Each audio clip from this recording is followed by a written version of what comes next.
Selamat pagi Bapak Ibu Saudara sekalian. Kami semua tim pelayanan di tempat ini menyapa Bapak Ibu Saudara semua. Shalom. Salam damai sejahtera dari Kristus Yesus. Kiranya segala kasih karunia, damai sejahtera, pertolongan, perlindungan Roh Kudus ada di dalam segala kehidupan kita. Dan saya berharap Bapak Ibu Saudara sekalian, kesehatan keluarga, pekerjaan Bapak Ibu Saudara senantiasa diberkati oleh Tuhan. Mari Bapak Ibu Saudara, senang sekali bisa kembali bertemu dengan Bapak Ibu Saudara sekalian. Mari kita akan memulaikan ibadah kita, kita persiapkan waktu kita tinggalkan sejenak pekerjaan kita mau meluangkan waktu untuk beribadah kepada Tuhan. Mari Bapak Ibu Saudara, sebelum kita memulaikan ibadah kita akan mengangkat pujian. Namun sebelum kita mengangkat pujian, kita akan berdoa lebih dahulu untuk masuk di dalam puji-pujian kita. Bersama dengan saya kita akan berdoa. Bapa di surga, kami bersyukur kepadamu ya Tuhan, buat segala kasih karuniamu, buat segala pertolonganmu, buat segala cintamu, yang karena itu semua kami bisa berada di tempat ini, baik itu sidang jemaat Tuhan yang ada di rumahnya masing-masing, maupun kami para pelayan Tuhan yang ada di tempat ini. Itu semua karena pertolongan, karena anugerah Tuhan ada dalam kehidupan kami. Kami juga harus meyakini satu hal ya Tuhan, bahwa ketika kami masih hidup, ada pekerjaan, ada tanggung jawab yang harus kami selesaikan di hadapan Tuhan, yaitu salah satunya adalah dengan kami beribadah, dengan kami memuji Tuhan, dan dengan kami melakukan firman-Mu. Terima kasih Bapa di surga, berkati sidang jemaat Tuhan dimanapun berada, yang menyaksikan secara live maupun secara tunda. Tuhan memberkati mereka, Tuhan memberikan kemauan yang penuh kepada mereka untuk mau meluangkan waktu beribadah kepada Tuhan. Terima kasih Bapa di surga, dengan sukacita, dengan segenap hati kami akan memulaikan ibadah kami dalam nama Yesus. Puji Tuhan, amin. Mari Bapak Ibu Saudara, kita akan menaikkan satu pujian. Ujilah aku, cobalah aku Tuhan.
Mata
kasih Tuhan.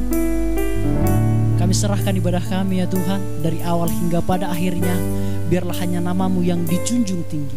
Di dalam nama Tuhan Yesus Kristus, puji Tuhan. Amin. Kembali kami sapa Bapak Ibu Saudara sekalian, kami semua tim pelayanan di tempat ini yang selalu setia melayani Bapak Ibu Saudara. Kami sapa kembali bagi yang baru hadir mungkin. Shalom bagi kita semua. Gimana kabarnya Bapak Ibu Saudara? Kiranya dalam keadaan baik, dalam keadaan sukacita, dan dalam keadaan semangat untuk mendengarkan firman Tuhan. Bapak Ibu, apapun keadaan kita, mungkin kita lagi bersedih hari ini, tertekan hari ini, tidak mengapa Bapak Ibu Saudara sekalian. Alkitab berkata segala perkara dapat kutanggung di dalam Dia yang memberikan kekuatan kepadaku, kata Rasul Paulus. Demikian juga kita imani Bapak Ibu Saudara, apapun pergumulan kita, tantangan yang kita hadapi, ingat Tuhan selalu beserta dengan kita. Kita akan bersukacita kepada Tuhan Bapak Ibu Saudara sekalian. Kita akan bersukacita untuk Tuhan. Kita nyanyikan satu pujian, Tuhanku Maha Besar, Tuhanku Maha Kuasa. Yuk, kita akan bertepuk tangan bersama-sama Bapak Ibu Saudara. Haleluya. Amin. Haleluya. Katakan bersama-sama, Tuhanku Maha Besar, Tuhanku Maha Kuasa, Raja segala raja. Dia takkan tergoyahkan, Dia takkan tergoyahkan, Dia takkan terkalahkan. Dia hidup dan berkuasa. Serukan namanya, Yesus Tuhan Raja. Segala kuasa tunduk dalam namanya. Dia luar biasa, perkasa mulia. Yesus nama di atas segala nama. Yo, woo, amin. Mari kita tepuk tangan bersama-sama. Haleluya. Woo. Tuhanku Maha Besar, Tuhanku Maha Kuasa. Yo, Tuhanku Maha Besar, Tuhanku Maha Kuasa, Raja segala raja. Dia takkan tergoyahkan,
iman kita, perkataan itu ada di dalam hati kita.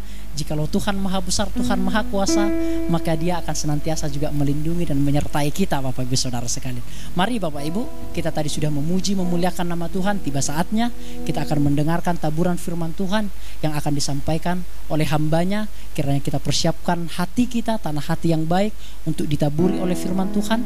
Biarlah firman Tuhan yang ditabur bukan jatuh di tanah yang berbatu-batu, bukan dijatuh di rumput, di semak duri, bukan jatuh di pinggir jalan, namun jatuh di tanah yang subur, Bapak Ibu Saudara sekalian. Untuk menyambut firman Tuhan, kita naikkan satu pujian, Bapa Kau setia takkan meninggalkan.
Biar mataku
hati kami yang terdalam ya Tuhan, bahwa kami menginginkan Engkau Tuhan mengubah hati kami seputih hati-Mu, setulus salib-Mu ya Tuhan. Karena hanya Engkau yang dapat menyucikan kami melalui perbuatan kami, sebaik apapun perbuatan kami, seberfaedah apapun kami tidak bisa menyucikan diri kami. Namun Tuhanlah yang menyucikan kami, menyucikan status kami dari yang dulunya adalah milik iblis, namun sekarang menjadi milik kepunyaan Tuhan. Dahulunya adalah hamba dosa, namun sekarang menjadi hamba kebenaran. Bapa di surga, tiba saatnya kami akan mendengarkan firman-Mu.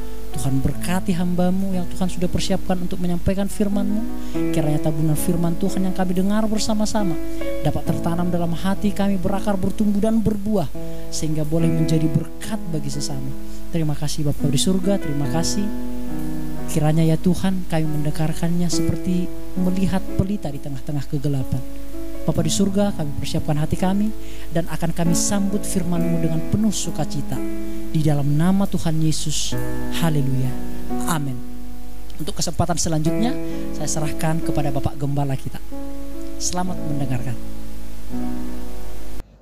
Selamat pagi, Shalom bagi sidang jemaat GPT Lumajang dan juga GPT Jatiroto, maupun Bapak Ibu Saudara sekalian yang pada kesempatan ini bergabung dalam ibadah raya minggu pertama dari bulan Maret. Kita masih akan mengulas sedikit, saudaraku, mengenai ujian dan pencobaan yang sudah pernah kita dengar minggu lalu dalam pemberitaan firman Tuhan tentang Ayub. Bahwa tidak ada seorang pun di dunia ini yang akan luput dari segala macam pencobaan. Tetapi yang penting di sini, saudaraku, kita bisa belajar dari Ayub. Oleh karena memang di dalam pandangan Tuhan, bahkan di dalam pengakuan secara alkitabiah, Ayub dinyatakan sebagai orang yang sangat baik, orang yang jujur, orang yang berkenan di hadapan Tuhan. Sekalipun sedemikian, Tuhan ingin meningkatkan status Ayub untuk meningkatkan kerohanian pengenalan Ayub kepada Tuhan. Dan seizin Tuhan, Ayub mengalami jamahan dari iblis. Ingat saudaraku, seizin Tuhan. Oleh sebab itu sangat berbahagia kita ini sebagai anak-anak Tuhan. Kita tidak sembarang untuk dihadapkan kepada pencobaan-pencobaan, tetapi Tuhan memberikan jaminan kepada kita bahwa kita tidak akan dicobai melewati batas kemampuan kita. Tetapi saudaraku, alangkah baiknya jikalau pencobaan itu bisa kita menangkan sebagai suatu ujian yang tentunya atas persetujuan Allah ingin menaikkan status kerohanian kita. Kita belajar dari Ayub, saudaraku.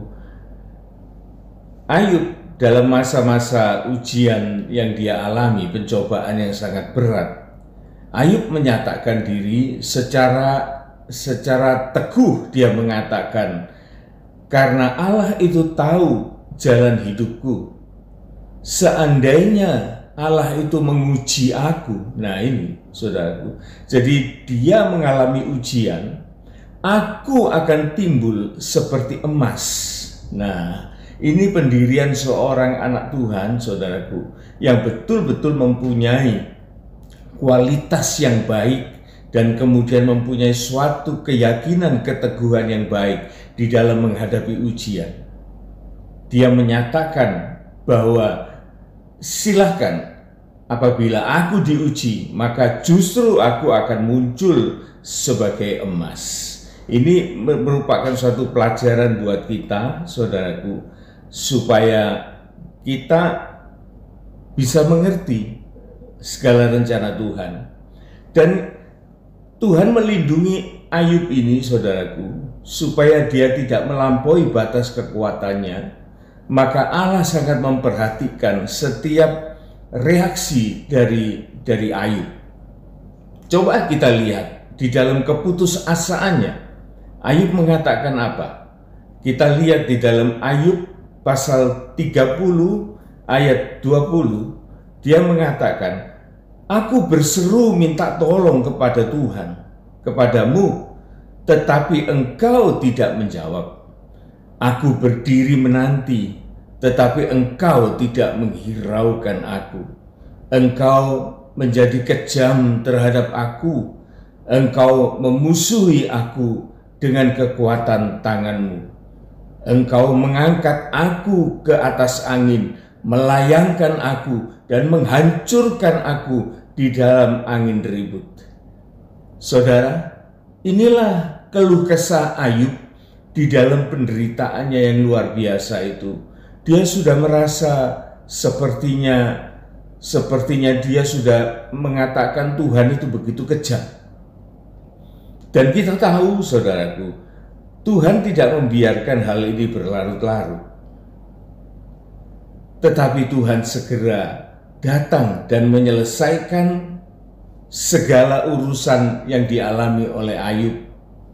Dan kita bisa melihat setelah Allah melakukan sesuatu kepada Ayub dan dia memulihkan keadaan Ayub, bahkan memberkati 2 kali lipat dari asalnya, maka Ayub merevisi tuduhan-tuduhan kepada Tuhan dan dia menginsafi keadaannya.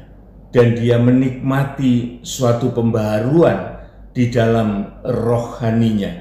Dan bisa kita lihat di dalam Ayub 42 ayat 5 dan 6. Ayub mengatakan, hanya dari kata orang saja aku mendengar tentang engkau. Tetapi sekarang mataku sendiri memandang engkau.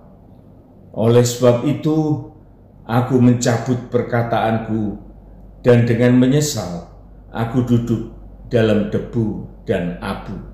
Saudara, inilah suatu penyelesaian di mana pencobaan yang menimpa kehidupan orang-orang percaya ini, saudaraku. Apapun yang terjadi, tetap berada di dalam pengawasan, tetap di dalam naungan perlindungan Tuhan, sehingga tidak mungkin Tuhan membiarkan kita di dalam pencobaan dan kemudian kita hilang. Tetapi justru di dalam hal-hal semacam itu kita belajar dari Ayub ini, saudaraku, supaya kita mengerti rencana Tuhan yang indah, yang baik di dalam kehidupan kita. Sangat indah, saudaraku. Saya dalam minggu-minggu ini selalu merenungkan firman Tuhan ini, dan saya ingin menggali lebih dalam apa sih pencobaan-pencobaan yang kita akan alami. Oleh karena tidak seorang pun yang bisa meluputkan diri di dalam hal-hal pencobaan ini, saudaraku. Oleh sebab itu biar kita kembali kepada firman Tuhan, supaya di dalam hidup ini apabila kita harus mengalami hal-hal semacam itu, maka kita tahu way out, solusi, jalan keluarnya. Dan supaya juga kita menghindar, kita tidak perlu mengalami pencobaan-pencobaan itu oleh karena kesalahan kita. Itu merupakan suatu kerugian besar, saudaraku. Ya mungkin saja kita bisa ditolong oleh karena pencobaan-pencobaan itu. Tetapi sebetulnya hal-hal semacam itu tidak perlu terjadi. Apabila kita tahu bahwa kita selalu berusaha dalam pertolongan Tuhan untuk mengerti kehendak Tuhan itu lebih dulu, saudaraku. Untuk mengerti kehendak Tuhan itu lebih dulu, supaya kita boleh mengalami segala sesuatu itu dengan perasaan yang tenang. Saya bisa membayangkan, saudaraku, kalau kita ini misalnya dalam perjalanan, ya biasanya kalau saya ini biasanya dari Leces ke Lumajang atau Lumajang lewat Leces mau masuk tol ke Surabaya. Seringkali di dalam perjalanan Lumajang sampai ke Leces itu macet.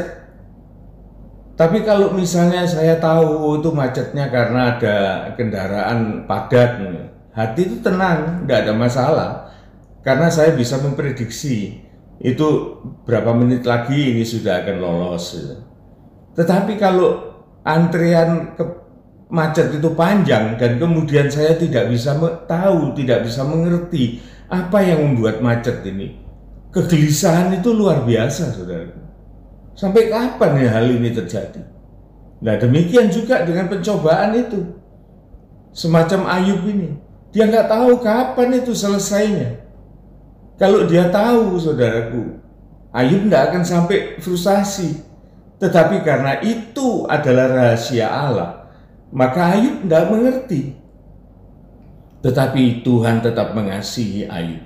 Dan Tuhan juga akan mengasihi kita sebagai anak-anak Tuhan. Tuhan akan datang pada waktunya dan menolong kita pada saatnya yang tepat. Kita akan melihat, saudaraku, di dalam Perjanjian Baru, Yakobus 1, kita mulai membaca ayat 13-15. Ayat-ayat ini sering kita dengar, tetapi coba sekarang kita kupas lebih dalam lagi. Ayat ini mengatakan demikian, apabila seorang dicobai, jangan ia berkata, pencobaan ini datang dari Allah. Sebab Allah itu tidak dapat dicobai oleh kejahatan. Ya. Jadi saudara perhatikan, tidak dapat dicobai oleh yang jahat. Pertanyaannya, bagaimana kalau kita mencobai Allah dengan kebaikan? Ya, nanti itu akan terjawab. Dan ia sendiri tidak mencobai siapapun. Saudara, kalau kita punya pertanyaan, dan saya juga sering bertanya, Tuhan, Engkau tidak mencobai orang, dan Engkau juga tidak mau dicobai dengan yang jahat. Tetapi bolehkah manusia itu mencoba atau menguji, itu lebih tepatnya, menguji Allah? Silakan. Silakan. Oleh karena Allah membuka kesempatan buat diuji juga oleh manusia. Salah satu peluang, saudaraku, salah satu peluang Allah itu bisa kita uji, itu kita bisa lihat. Dan kita juga pada waktu kita mau menguji Allah, maka sejatinya kita juga itu mengalami ujian dari Allah. Hati-hati, saudaraku, supaya kita juga jangan salah di dalam kita menguji Tuhan. Ya, kita lihat di dalam Maleakhi 3 ayat yang ke-10. Ujian kita kepada Allah itu terbuka, saudaraku. Silahkan kamu menguji aku. Tetapi sekaligus Tuhan juga menguji kita. Saling menguji. Ya. Dan kita akan melihat bagaimana Allah itu bereaksi sesuai dengan firman-Nya. Ayat 10 dari Maleakhi 3 mengatakan demikian, bawa seluruh persembahan persepuluhan itu ke dalam rumah perbendaharaan. Di dalam perbendaharaan, saudara.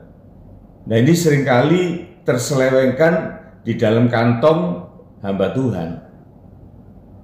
Tetapi firman Tuhan yang mengatakan adalah di dalam rumah perbendaharaan supaya ada persediaan makan di rumahku. Jadi Tuhan itu mencukupi hamba-hamba Tuhan, mencukupi para full timer, itu cukup, saudaraku. Standarnya itu cuma untuk hidup, bukan untuk bermewah-mewah. Jadi untuk makan minum cukup. Jadi Tuhan memerintahkan untuk membawa perpuluhan itu ke perbendaharaan rumahnya supaya ada persediaan makan di rumahku. Jadi tidak muluk-muluk, saudaraku. Nah, ini seringkali ujian kita ini gagal, saudaraku. Jadi baik itu hamba Tuhannya, baik itu jemaatnya atau siapapun, ini menjadi salah kaprah. Jadi dianggapnya itu sebagai suatu sumber penghasilan, sumber kekayaan dan lain sebagainya. Sebetulnya bukan itu. Sangat sederhana. Makanan di sini bisa makanan secara jasmani, tetapi juga bisa makanan secara rohani, yaitu firman Tuhan yang bisa selalu tersedia. Kemudian ayat ini mengatakan, dan ujilah aku. Ini saudara, kesempatan dibuka, ujilah aku. Dalam terjemahan lama itu dikatakan, cobailah aku. Terus kalau kita mau menguji Tuhan, apa yang terjadi? Ujilah aku, firman Tuhan semesta alam. Apakah aku tidak membukakan bagimu tingkap-tingkap langit dan mencurahkan berkat kepadamu sampai berkelimpahan? Pertanyaannya, saudaraku, berani enggak kita menguji Tuhan?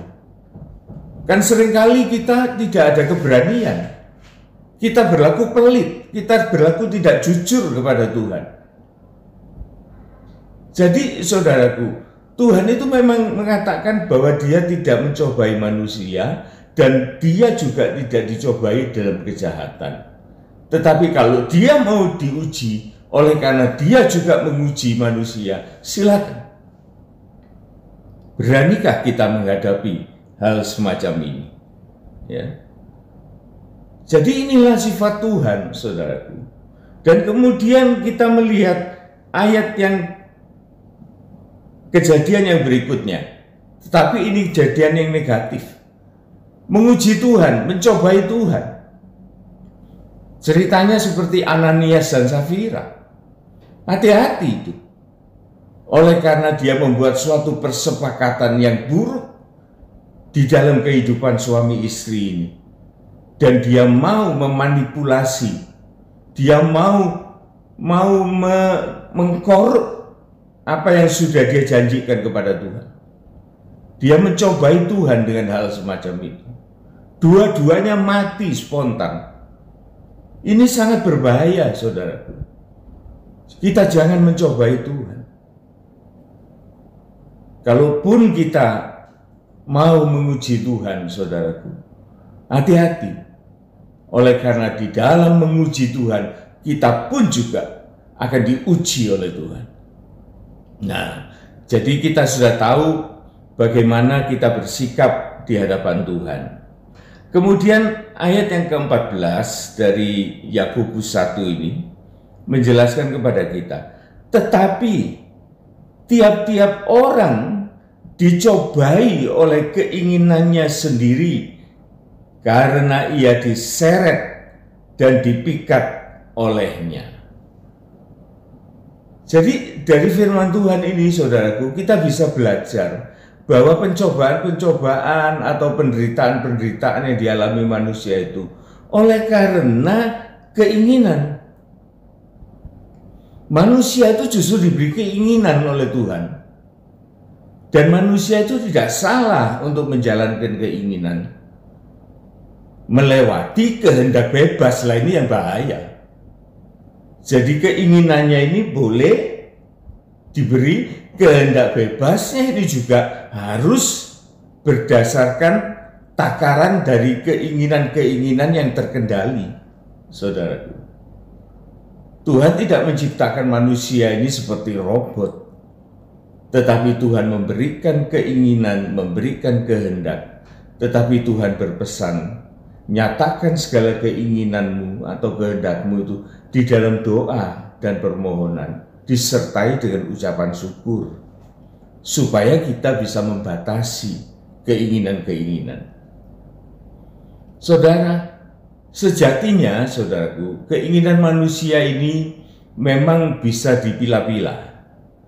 Pertama, yaitu keinginan untuk memiliki, untuk memperoleh sesuatu. Yang kedua, manusia itu ingin memiliki juga masa depan yang baik, yang ya pokoknya yang lebih baik dari awal.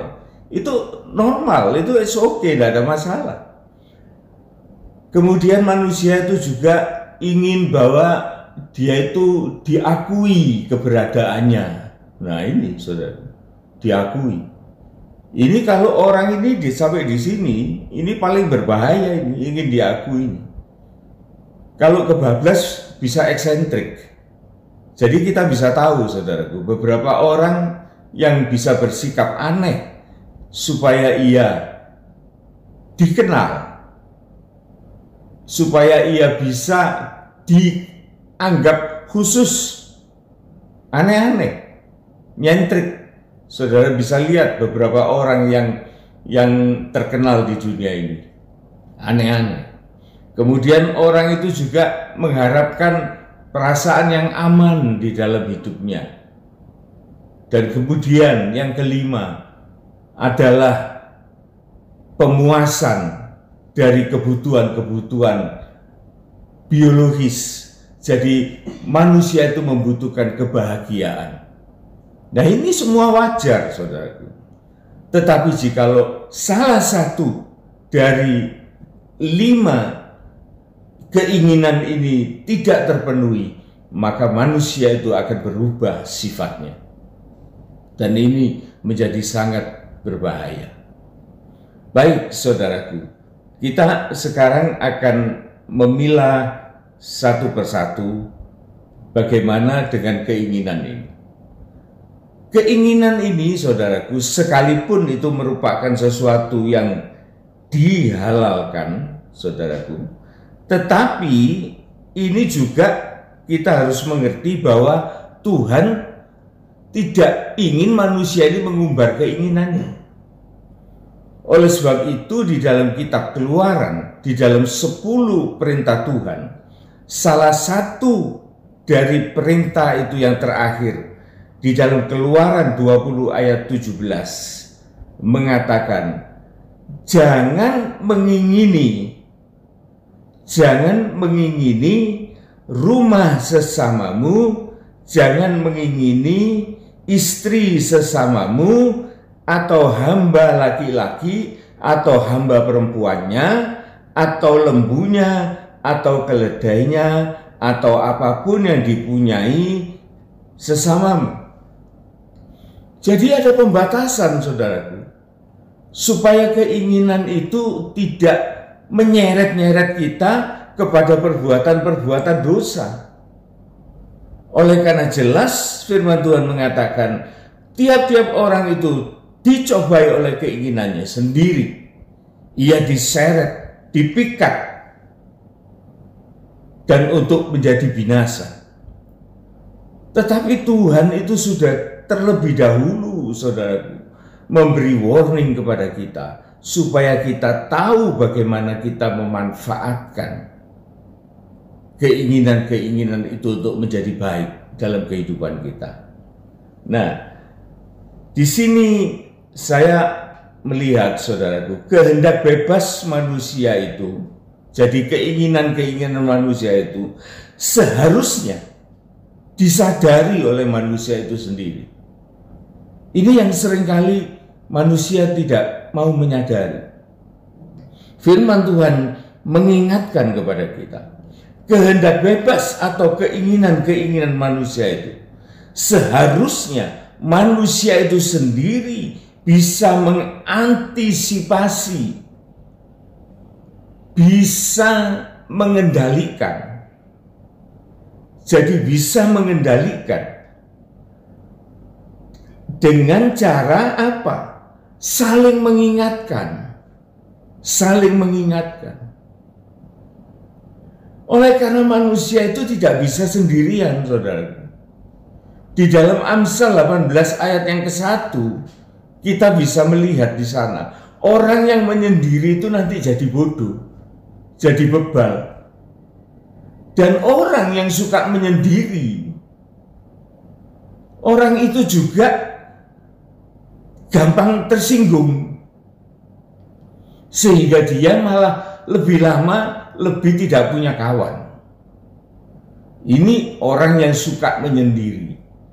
Jadi Tuhan itu mau supaya kita ini punya komunitas.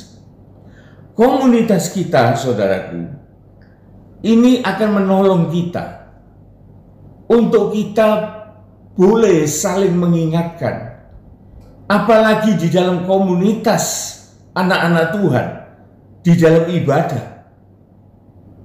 Jangan tinggalkan ibadah. Itu loh singkatnya. Oleh karena di dalam ibadah itu, saudaraku, kita bisa saling mengingatkan.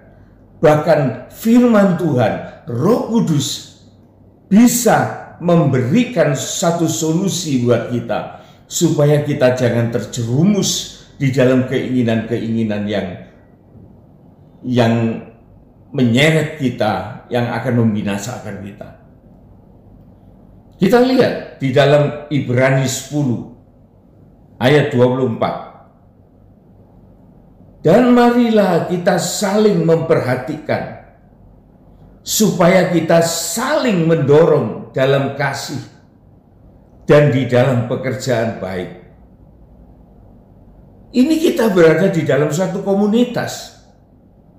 Kalau orang Kristen, saudaraku, dia sudah tidak suka beribadah. Dia sudah meninggalkan komunitas yang baik, yang diharapkan oleh Tuhan supaya ia ada di dalamnya. Untuk dia bisa diingatkan. Tetapi untuk bisa diingatkan itu, dia harus juga menginsafi betapa pentingnya peringatan itu. Tetapi kalau dia sudah mengambil suatu keputusan dengan jalannya sendiri, dan dia menganggap ibadah itu tidak perlu, maka sesungguhnya, saudaraku, siapapun dia akan mengalami suatu kejadian, yaitu keinginan-keinginan yang tidak terkendali, yang membawa dia kepada kehancuran. Ayat 25, janganlah kita menjauhkan diri dari pertemuan-pertemuan ibadah, seperti yang dibiasakan oleh beberapa orang. Tetapi marilah kita saling menasehati dan semakin giat melakukannya menjelang hari Tuhan yang mendekat. Jadi itu yang pertama, saudaraku. Jangan kita meninggalkan komunitas kita sebagai anak-anak Tuhan. Dalam artian, jangan kita meninggalkan ibadah. Kalau kita sudah meninggalkan ibadah, maka kita tidak terkontrol lagi. Maka kita memberhalakan keinginan-keinginan kita, dan kita akan binasa di sana, saudaraku. Dan kemudian, saudara, kita bisa melihat lagi salah satu contoh dari ayat yang ke-15 kita selesaikan. Dan apabila keinginan-keinginan itu telah dibuai atau diaktualisasi atau direalisasi, dinyatakan, dibuat, ia akan melahirkan dosa, melahirkan atau mewujudkan perbuatan-perbuatan dosa. Dan apabila dosa itu sudah matang, maka ia melahirkan maut. Berbahaya, saudaraku, berbahaya. Beberapa kesaksian, saudaraku, saya sebagai jemaat melihat di dalam gereja di tempat saya digembalakan. Waduh, saudaraku, banyak anak-anak Tuhan yang gagal di dalam hal ini. Keinginan akan uang, akan kedudukan, akan kebutuhan-kebutuhan yang lain-lain. Ini akan membuat orang itu meninggalkan ibadah. Kalau sudah meninggalkan ibadah, sudah tidak ada lagi yang mengingatkan. Banyak, saudaraku, saya melihat ada beberapa orang, ya ada sepasang suami istri, saya tahu, saudaraku. Sepasang suami istri ini adalah orang yang sungguh-sungguh di dalam melayani Tuhan.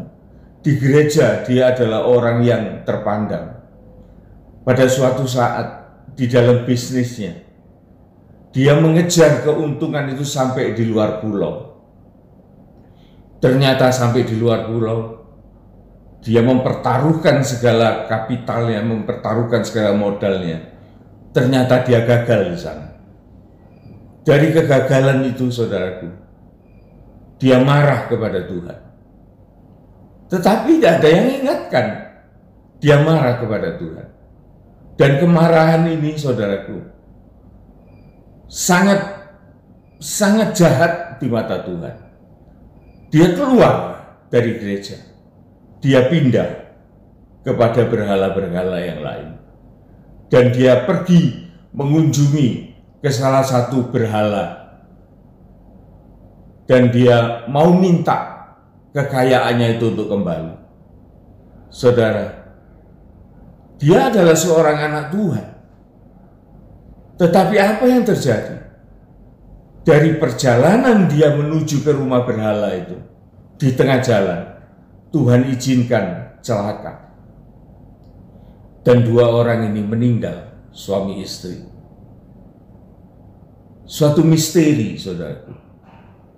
Oleh karena kasih sayang Tuhan, Tuhan tidak mengizinkan dia untuk melanjutkan langkah-langkahnya yang menuju kepada neraka. Dan Tuhan sayangkan rohnya. Ini yang seperti dikatakan di dalam 1 Korintus 5. Engkau sombong dalam hal ini. Engkau dosa luar biasa telah engkau berbuat. Tetapi engkau sombong. Dan engkau mempermalukan jemaat. Maka Paulus mengatakan, aku dan jemaat akan berdoa menyerahkan kamu kepada tangan iblis. Supaya tubuhmu rusak, tetapi rohmu diselamatkan pada hari Tuhan. Hati-hati, saudaraku.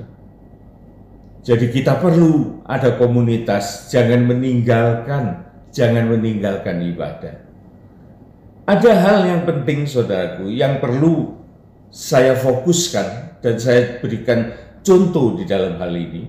Kita akan melihat sebuah contoh yang luar biasa dari seorang raja,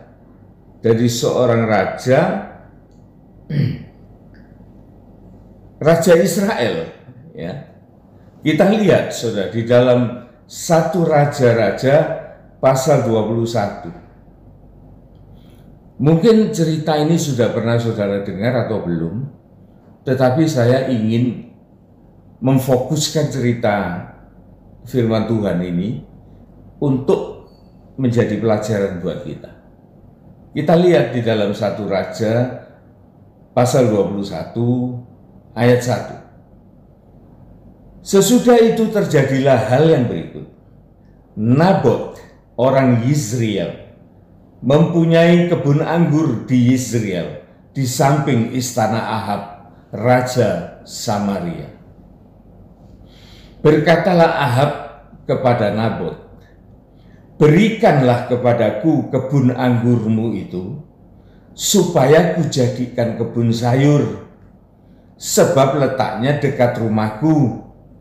Aku akan memberikan kepadamu kebun anggur yang lebih baik daripada itu sebagai gantinya. Atau jika engkau lebih suka, aku akan membayar harganya kepadamu dengan uang. Nah, ini Ahab ini timbul keinginan, saudaraku, melihat tanah tetangganya, si Nabot. Dan dia melihat itu suatu kebun anggur. Karena dia seorang raja yang kaya, dia pikir aku bisa beli itu dan aku akan bikin kebun sayur untuk makananku sehari-hari. Ini raja ini, saudaraku, sudah lepas keinginannya dengan apa? Dengan menyalahi hukum. Oleh karena seharusnya seorang raja itu tahu kalau bangsa Israel itu tidak boleh jual tanah warisan. Tetapi raja ini melanggar. Nabot ini disuruh jual tanahnya, mau ditukari tanahnya dan lain sebagainya. Rupanya Nabot ini tersinggung. Kebun anggur itu bukan sesuatu yang mudah. Tetapi oleh Ahab, kebun anggur ini mau dijadikan kebun sayur. Itu sangat merendahkan. Dan kemudian jawab Nabot kepada Ahab ayat ketiga, kiranya Tuhan menghindarkan aku daripada memberikan pusaka nenek moyangku kepadamu. Langsung ditolak. Lah, anehnya saudaraku, Ahab ini raja, bisa bapernya luar biasa. Ini raja cap apa ini? Saya tidak bisa bayangkan.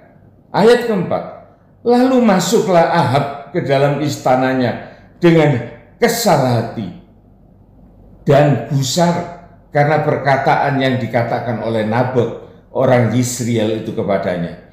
Tidak akan kuberikan kepadamu milik pusaka nenek moyangku. Maka berbaringlah ia di tempat tidurnya dan menelungkupkan mukanya dan tidak mau makan. Ngambul, saudara. Sudah gede loh ini, Ahab nih, raja loh ini. Keselentik itu aja sudah bapernya luar biasa. Ini menunjukkan bahwa kebobrokan moral mental seorang raja Israel, saudara. Oleh karena dia diatasi oleh istrinya. Istrinya itu namanya Isabel. Nah, di sini muncul ayat yang kelima. Lalu datanglah Isabel, istrinya, dan berkata kepadanya, apa sebabnya hatimu kesal sehingga engkau tidak makan? Lalu jawab Ahab kepada Isabel, sebab aku telah berkata kepada Nabot orang Yisrael itu, berikan kepadaku kebun anggurmu dengan bayaran uang, atau jika engkau lebih suka, aku akan memberikan kebun anggur kepadamu sebagai gantinya. Tetapi sahutnya, tidak akan kuberikan kepadamu kebun anggurku. Wah. Kemudian istri ini yang namanya Isabel ini, saudaraku, ini jelas orang kafir yang dibenci oleh Tuhan, tetapi diambil sebagai istri Raja Israel. Dan dia meracuni suaminya Ahab ini sampai Ahab ini tekuk lutut sama dia. Tidak tahu digendam, tidak tahu diapain, saudaraku, diguna-guna, dijampi-jampi, sehingga Ahab ini di bawah istrinya. Dan istrinya ini jahat sekali, saudaraku. Apa yang dikerjakan oleh istrinya? Ayat yang ke-8. Kemudian Isabel menulis surat atas nama Ahab, memeteraikan dengan meterai raja, lalu mengirim surat kepada tua-tua dan pemuka-pemuka yang diam sekota dengan Nabot. Suruh jugalah 2 orang dursila duduk menghadapi, dan mereka harus naik saksi terhadap dia dengan mengatakan, engkau telah mengutuk Allah dan raja. Sesudah itu bawalah dia keluar dan lemparilah dia dengan batu sampai dia mati. Betapa kejinya, saudara, dari keinginan seorang raja yang sudah menjauhkan diri dari komunitas yang baik, tetapi dia berdampingan dengan seorang istri yang kafir yang berasal dari bangsa Sidon, penyembah-penyembah berhala, dukun, paranormal, dan lain-lain kekejian di hadapan Tuhan. Sehingga Raja Ahab ini yang seharusnya melindungi bangsa dan rakyat serta negaranya, dia menjadi kacau balau di bawah istrinya Isabel, sehingga akhirnya menjadi seorang pembunuh yang keji. Saudara, cerita ini merupakan suatu fokus buat kita, bagaimana orang yang dikuasai oleh keinginan. Tetapi pada saat ini, saudaraku, saya akan memberikan suatu pandangan atau suatu jalan keluar yang diberikan oleh firman Allah untuk hal-hal semacam ini jangan sampai terjadi dalam kehidupan kita. Pertama, kita jangan keluar atau meninggalkan ibadah. Kita jangan melalaikan ibadah kita. Oleh karena di dalam ibadah itu, saudaraku, maka akan ada pertumbuhan rohani yang nyata, saudaraku. 2 Petrus 1 ayat yang kelima dan seterusnya. Di sana mengatakan, hendaknya engkau bersungguh-sungguh untuk menambah imanmu dengan kebajikan.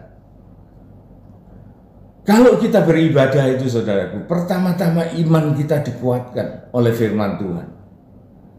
Sehingga oleh iman itu, saudaraku, kita bisa berbuat suatu kebajikan. Kebajikan utama yang bisa kita buat dari iman yang kita peroleh itu ialah kita bertobat dari dosa-dosa kita.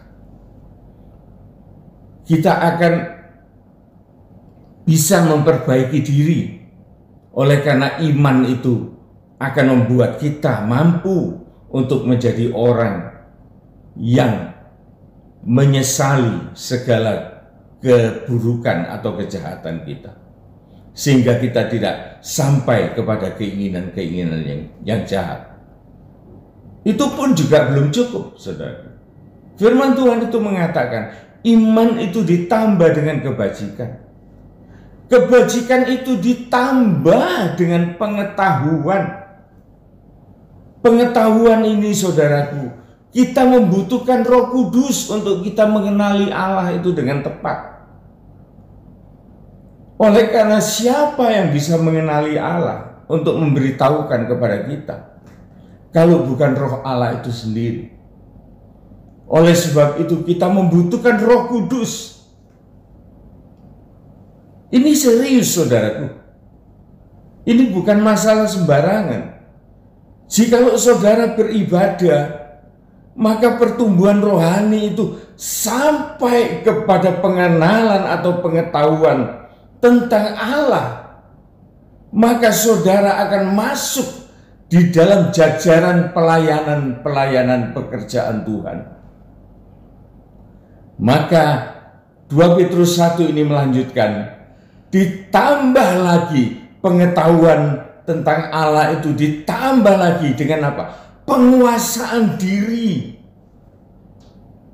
Sebagai seorang hamba Tuhan itu punya penguasaan diri.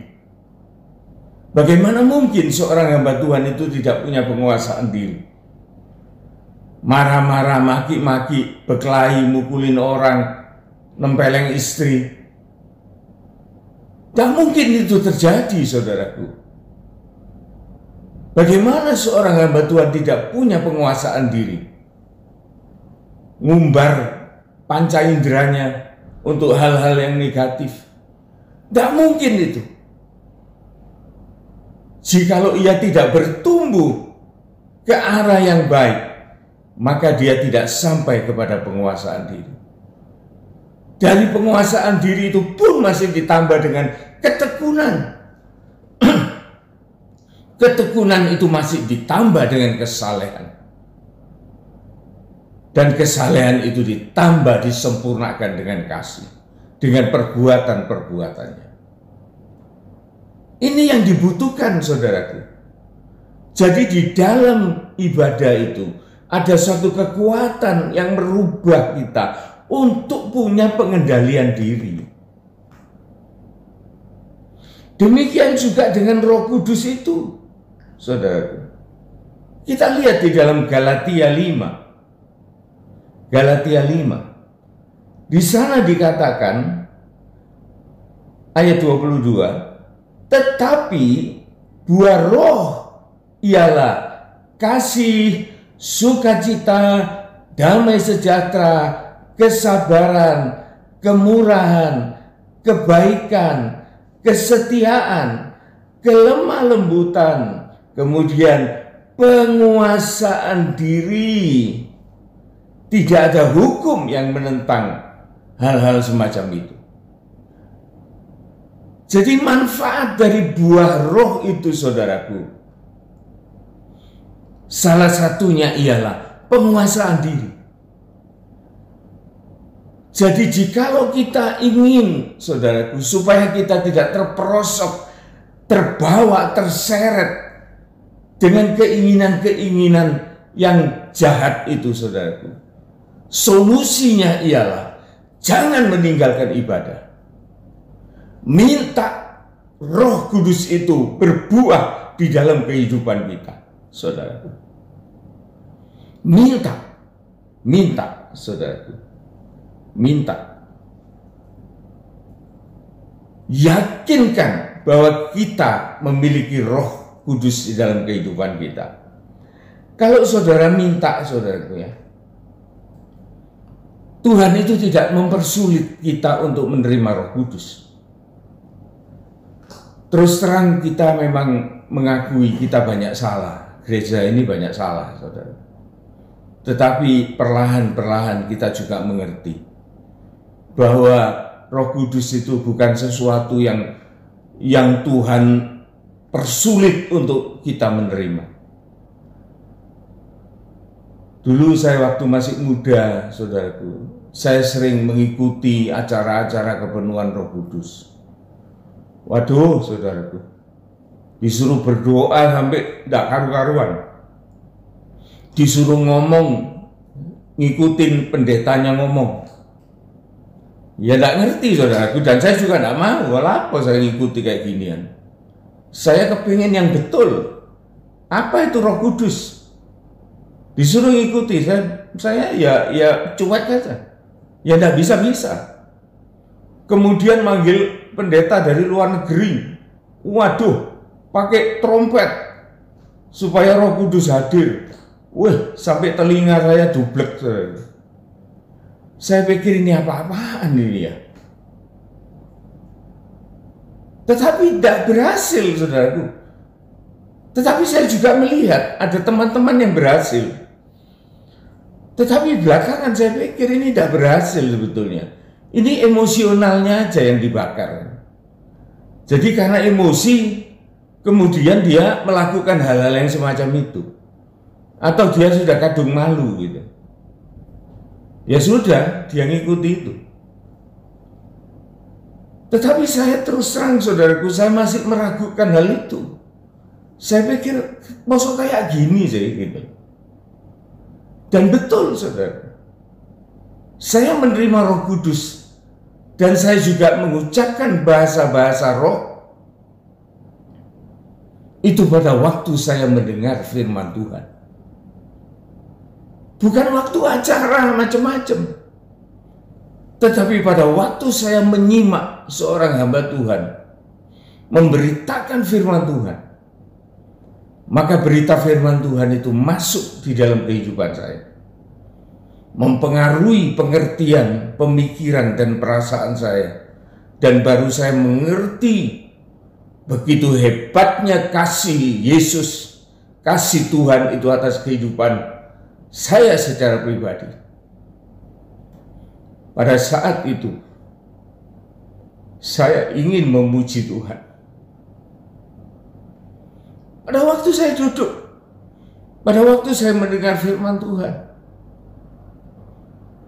saya kepingin memuji Tuhan.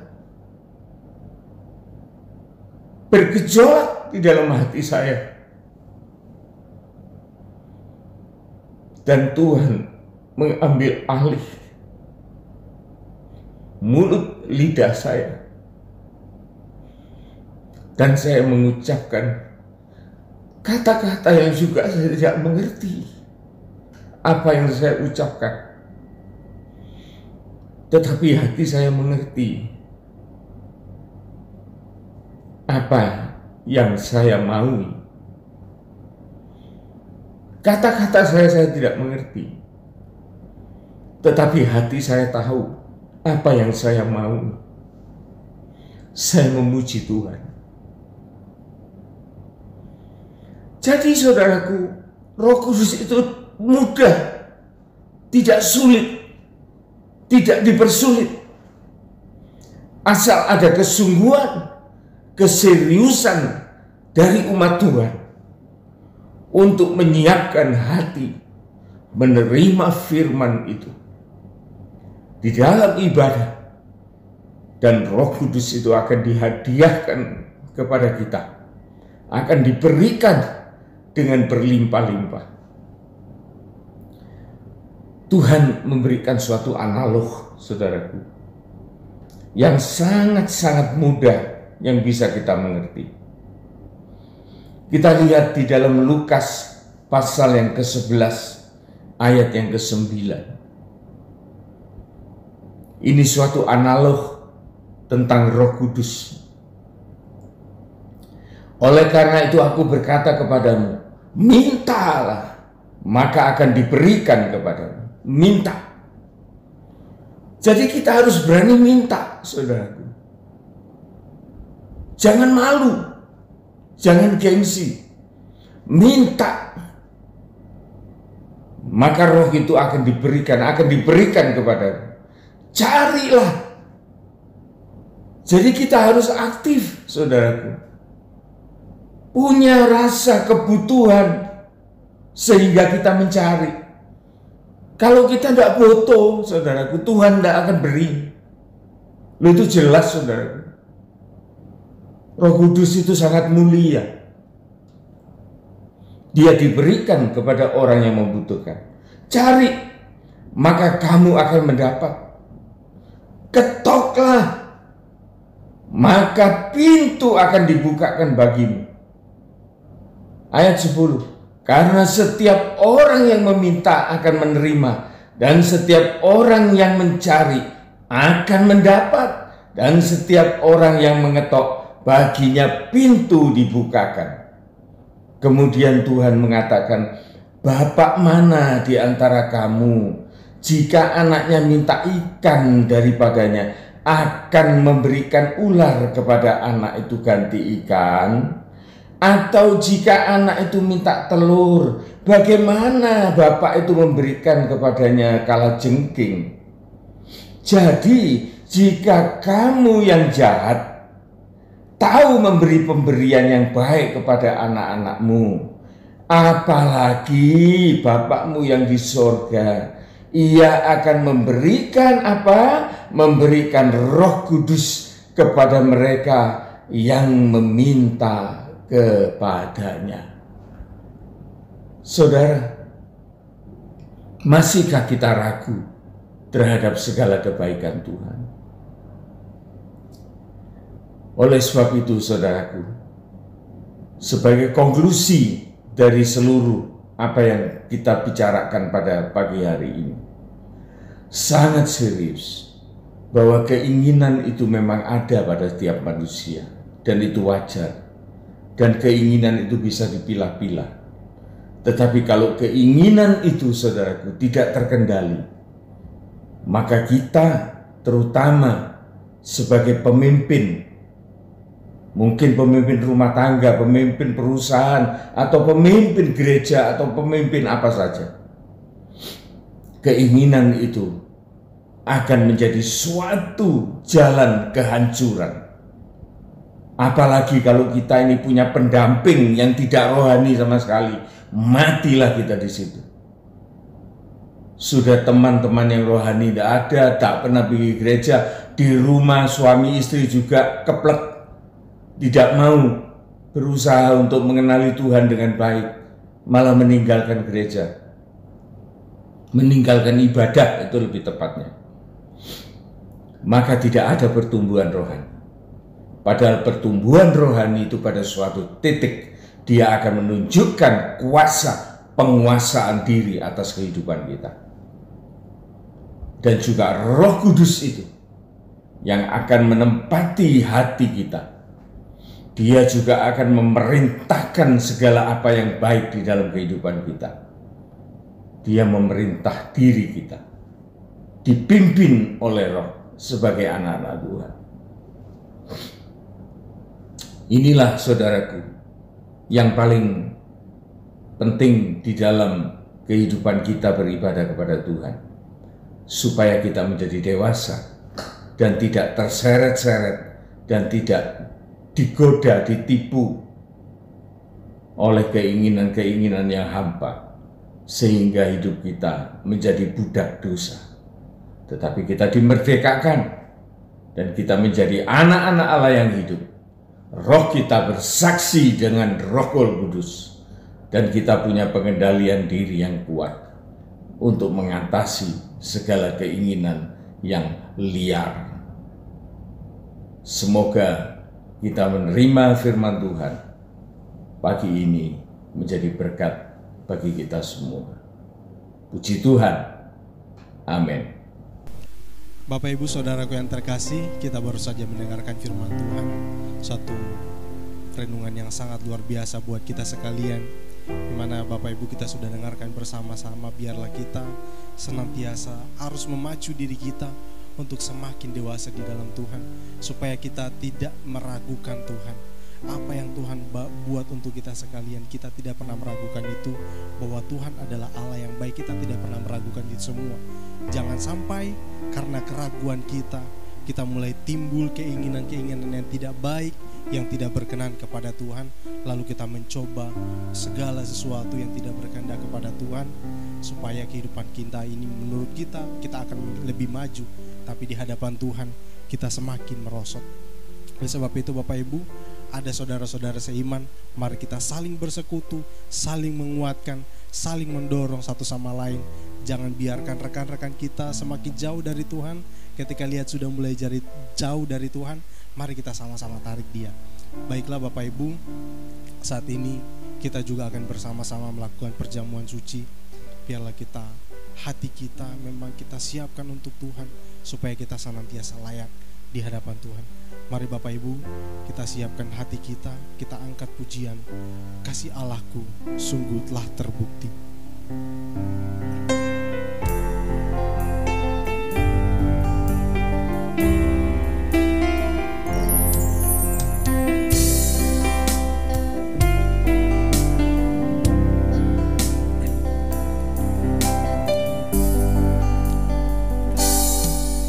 Kasih Allahku sungguhlah terbukti, ketika Dia serahkan anaknya.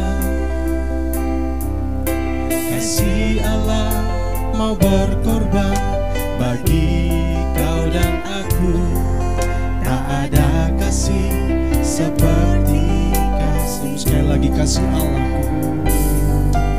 Kasih Allahku sungguh telah terbukti, ketika Dia serahkan anaknya. Kasih Allah mau berkorban bagi kau dan aku. Tak ada kasih seperti kasih. Sama-sama katakan bersyukur.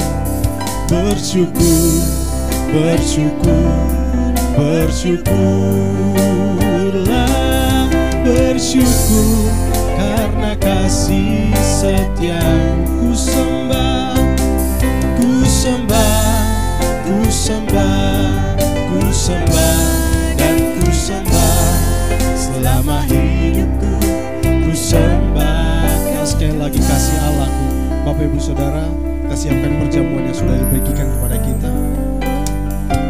Kasih Allahku sungguh telah terbukti, ketika Dia serahkan anaknya. Kasih Allah mau berkorban bagi kau dan aku. Tak ada kasih seperti kasih-Mu. Bersyukur, bersyukur, bersyukur, bersyukurlah, bersyukur karena kasih setiamu. Ku sembah, ku sembah, ku sembah dan ku sembah selama hidupku. Ku sembah. Bersyukur, bersyukur, bersyukur, bersyukur, bersyukurlah, bersyukur karena kasih setiamu. Ku sembah, ku sembah, ku sembah dan ku sembah selama hidupku. Ku sembah Kau Tuhan selama hidupku. Selama hidupku ku sembah Kau Tuhan. Selama hidupku ku sembah Kau Tuhan. Bapak Ibu Saudara yang dikasihi oleh Tuhan, mari kita siapkan perjamuan kita. Bersama-sama kita bangkit berdiri Bapak Ibu. Kita pegang anggur di tangan kanan kita. Kita angkat melebihi kepala kita sebagai penghormatan, sebagai tanda penghormatan kita akan korban Kristus yang telah mati bagi kita, yang telah menggantikan kita atas hukuman dosa yang seharusnya kita tanggung. Untuk hal ini Bapak Ibu, tidak ada alasan bagi kita untuk bersyukur kepada Tuhan. Mari Bapak Ibu, kita dengarkan firman Tuhan. Sebab apa yang telah kuteruskan kepadamu, telah aku terima dari Tuhan, yaitu bahwa Tuhan Yesus pada malam waktu Ia diserahkan, mengambil roti, dan sesudah itu Ia mengucap syukur atasnya, Ia memecah-mecahkannya dan berkata, inilah tubuhku yang diserahkan bagi kamu. Perbuatlah ini menjadi peringatan akan aku. Mari kita makan roti dalam nama Tuhan Yesus Kristus.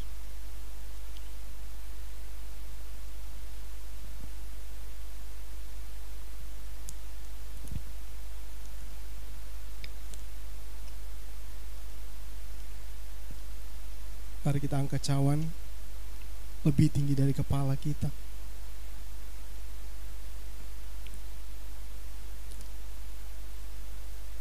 Korban Kristus, darahnya tercurah bagi kita sebagai penghapus dosa kita. Kita yang dulunya adalah orang-orang yang hidup di dalam dosa, di dalam kenajisan, namun oleh darah Kristus kita semua telah disucikan. Dengarkan firman Tuhan. Demikian juga Ia mengambil cawan sesudah makan lalu berkata, cawan ini adalah perjanjian baru yang dimeteraikan oleh darahku. Perbuatlah ini setiap kali kamu meminumnya menjadi peringatan akan aku. Mari kita minum di dalam nama Tuhan Yesus.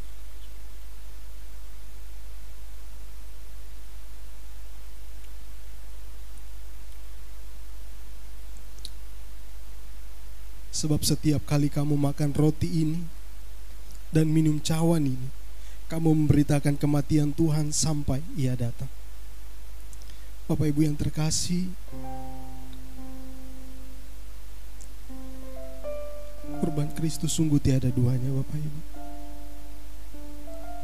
Tiada tandingnya, tidak dapat dibandingkan dengan apapun yang paling berharga yang kita miliki.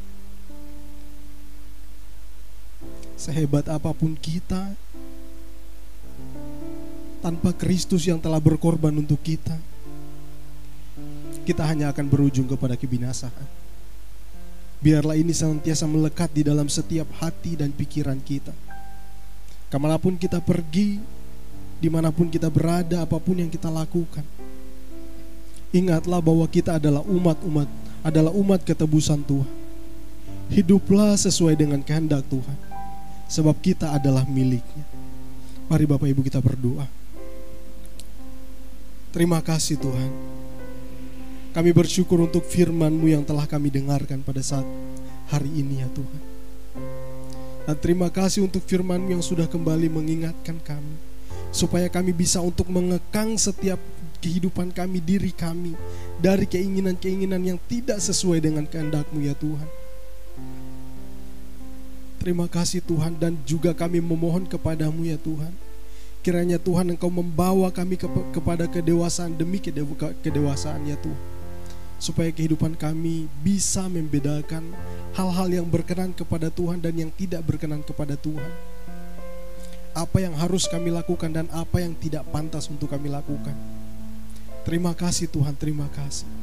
Saat ini ya Tuhan, kami bersatu hati berdoa untuk hamba-Mu yang sudah menyampaikan firman-Mu. Kiranya Tuhan Engkau pakai di dalam penggembalaan ini ya Tuhan. Bahkan di masa tuanya ya Tuhan, Tuhan tetap bersama-sama dengan dia, menyertai dia, memberikan kekuatan, kesehatan selalu. Biarlah pemakaian-Mu ya Tuhan, Engkau terus tambah-tambahkan hikmat di dalam hamba-Mu ya Tuhan, supaya terus dapat memberikan pengajaran-pengajaran yang baik kepada setiap kami jemaat-Mu ya Tuhan. Saat ini ya Tuhan, kami juga bersama-sama berdoa untuk setiap kami sidang jemaat-Mu ya Tuhan. Biarlah firman ini tertanam di dalam setiap hati kami, tertanam di dalam setiap pikiran kami. Dan tolong kami ya Tuhan, beri kami kekuatan, kemampuan untuk melakukannya dalam kehidupan kami, supaya kehidupan kami menghasilkan buah-buah dari firman-Mu yang memuliakan nama-Mu Tuhan. Terima kasih Tuhan, terima kasih Yesus. Saat ini ya Tuhan, kami berdoa dan kami serahkan kehidupan kami ke dalam tangan-Mu. Biarlah Tuhan terus bersama-sama dengan kami dimanapun kami berada dan apapun yang kami lakukan. Ini doa kami serahkan hidup kami di dalam nama Tuhan Yesus Kristus. Haleluya, amin. Baiklah Bapak Ibu, ibadah kita akan segera berakhir, namun saya akan membacakan pengumuman sebelum kita doa penutup, bahwa ibadah kita berjalan seperti biasa. Di hari Rebu ada ibadah PA, dan juga ada ibadah sharing firman Tuhan untuk anak-anak kaum muda di hari Sabtu. Bapak Ibu dorong anak-anak mudanya juga yang punya anak-anak yang masih muda-muda seusia kami, dorong mereka untuk senantiasa ikut serta di dalam ibadah, supaya jangan sampai ada yang terhilang. Dan juga untuk hari Minggu ada ibadah untuk sekolah minggu, dan juga ada ibadah untuk ibadah raya seperti biasanya jam 8 pagi. Dan ibadah sekolah minggu itu setelah ibadah raya. Jamnya tidak menentu Bapak Ibu, karena kami buat ibadahnya itu untuk sekolah minggu itu kami rekam, terus setelah direkam nanti diedit baru di-share. Kadang lama, kadang cepat, ya tergantung editannya ya Bapak Ibu ya. Jadi Bapak Ibu tetap dorong anak-anak supaya mereka juga senantiasa kuat di dalam Tuhan dan mereka semakin mengerti firman Tuhan.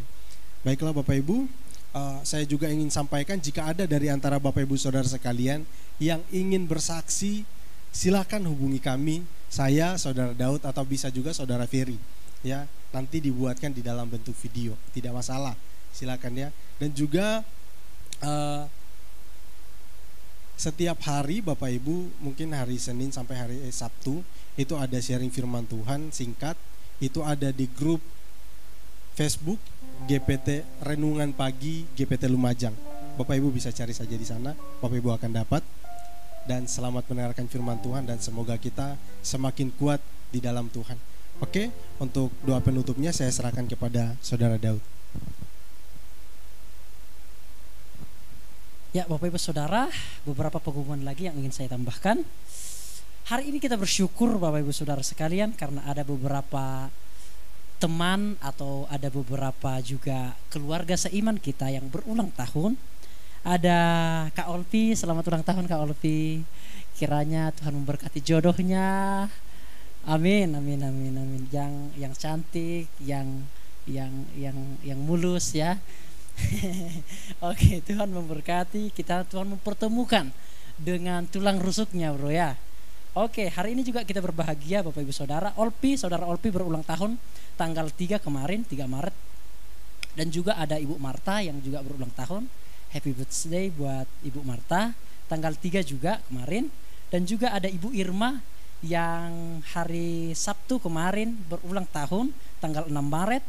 Happy birthday juga buat Bu Irma, kiranya Tuhan memberkati. Dan ada satu lagi pengumuman yang penting Bapak Ibu Saudara sekalian. Ini berdasarkan rundingan dari Bapak Gembala, ini berdasarkan instruksi daripada pemimpin-pimpinan kita, bahwa bagi Bapak Ibu Saudara yang ingin mempersembahkan persembahan untuk pembangunan rumah ibadah kita, karena rumah ibadah kita sudah mulai pembangunan Bapak Ibu Saudara sekalian. Jadi dibuka kesempatan bagi Bapak Ibu yang tergerak hatinya untuk mempersembahkan persembahan untuk pembangunan rumah ibadah. Bisa melalui amplop atau bisa juga dikirim melalui rekening. Nanti dibuat di situ Bapak Ibu Saudara, jikalau di amplop nanti dibuat saja di situ untuk pembangunan gereja. Mari Bapak Ibu Saudara sekalian, kita sama-sama bekerja sama, kita sama-sama bergandeng tangan, kita sama-sama membangun rumah untuk Tuhan, bukan untuk siapa-siapa, untuk rumah kita sendiri dan untuk kepujian kemuliaan nama Tuhan. Mari Bapak Ibu Saudara ya, bagi yang tergerak kiranya boleh mempersembahkan seberapa saja tergerak hati Bapak Ibu Saudara sekalian. Demikian pengumuman yang saya bagikan. Kita akan berdoa bersama-sama, kita akan bangkit berdiri Bapak Ibu Saudara.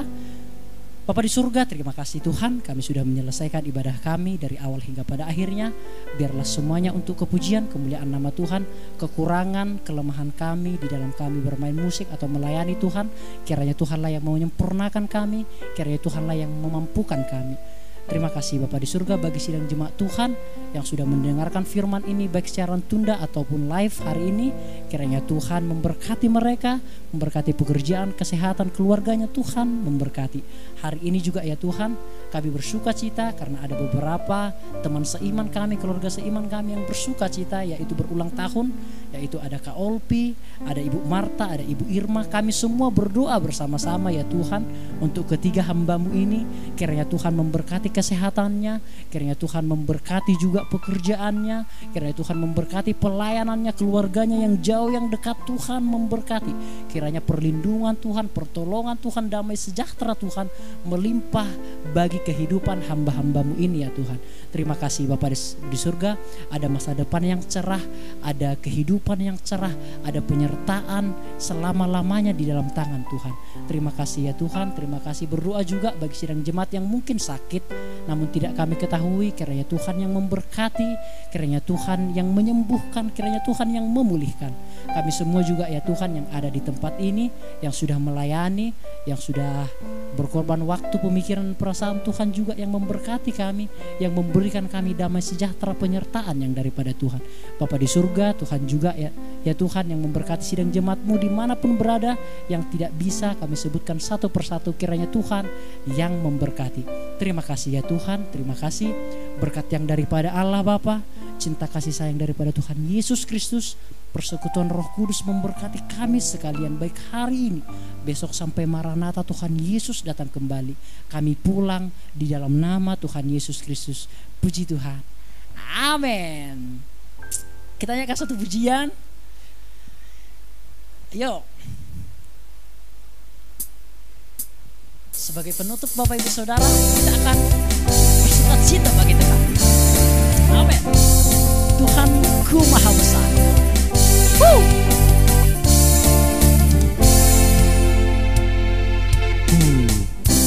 Tuhanku Maha Besar, Tuhanku Maha Kuasa, Raja segala raja. Dia takkan terkoyakkan, Dia takkan terkalahkan, Dia hidup dan berkuasa. Serukan namanya, Yesus Tuhan Raja, segala kuasa tunduk dalam namanya. Dia luar biasa, perkasa mulia, Yesus nama di atas segala nama. Amin.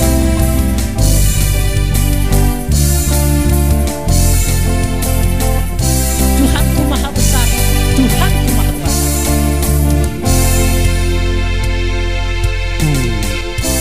Tuhanku Maha Besar, Tuhanku Maha Kuasa, Raja segala raja. Dia takkan tergoyahkan,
Ada yang lupa pengumuman satu lagi Bapak Ibu Saudara, baru saya ingat, bagi Bapak Ibu yang ingin divaksin, yang tergerak hatinya untuk divaksin, tidak dipaksa Bapak Ibu Saudara sekalian, itu hak asasi manusia. Bagi Bapak Ibu yang mau divaksin, bisa langsung mengirimkan fotokopi KTP dan nomor HP-nya kepada saya Bapak Ibu Saudara sekalian.